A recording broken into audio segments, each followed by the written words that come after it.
From the National Newsroom of the Canadian Press, I'm Rob Westgate. The increase in AI-generated hate content has sparked outrage and concern among experts and advocates who say Canadian regulations cannot keep pace nor adequately address the risks posed to public safety. Andrea Slane is a legal studies professor at Ontario Tech University, and she says the European Union has been ahead of others in regulating AI and ensuring digital safety. But despite being at the forefront, there is still that feeling that more needs to be done. Even the jurisdictions that are really at the forefront of trying to use law to address these problems are not feeling like they're on top of it. So I think that makes Canada's situation even worse. Slane says 2 bills aimed at addressing harmful online content and establishing a regulatory AI framework died when Parliament was prorogued back in January. Wanted for murder since 2022, Jonathan Ouellet-Gendron is in custody this morning. Police in Quebec say he was picked up at Montreal's Trudeau International Airport while returning to Canada. The subject of several Canada-wide warrants, the 36-year-old was first sought by police in Saskatoon as a suspect in a local murder. At one point, while on the run, Ouellet-Gendron held the 10th spot on Canada's most wanted fugitives list.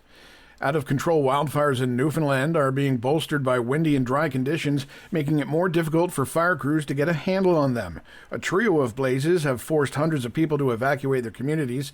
Premier John Hogan gives us a sense of the numbers. Almost 3,000 individuals who are under an evacuation order and almost 1,500 households in this province, just to give a sense of the scope of what we are facing. The province has also declared a state of regional emergency, which Hogan says will help focus emergency operations, allowing staff to physically be in the Provincial Emergency Operations Centre as opposed to being there virtually. Aloma Steel has started making metal products in a more eco-friendly way, but it's coming at a time of turmoil in the broader steel industry. The company made its first so-called green steel in July from its new electric arc furnace.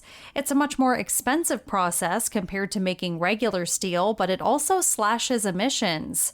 Algoma's milestone comes close to 4 years after it started work on the project, but arrives at a time when it faces major challenges from U.S. tariffs.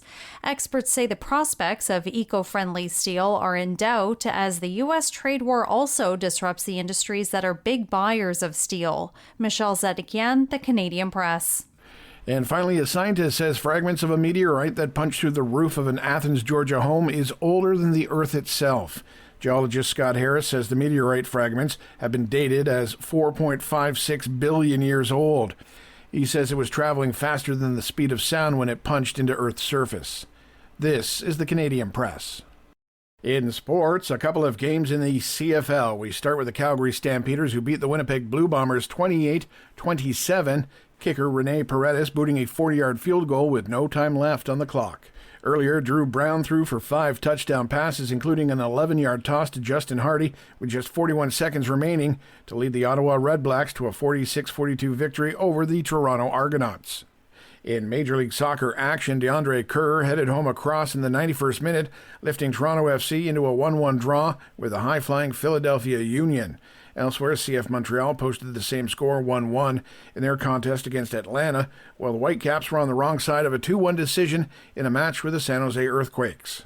And finally, in the MLB, the Toronto Blue Jays got lambasted on the road, losing 9-1 to Shohei Ohtani and the Los Angeles Dodgers. However, they will get a chance to avoid the sweep when they take on the Dodgers later today. From the Canadian Press, I'm Rob Westgate. Thanks for listening. Don't forget to follow and subscribe. For more of today's top stories, visit thecanadianpressnews.ca.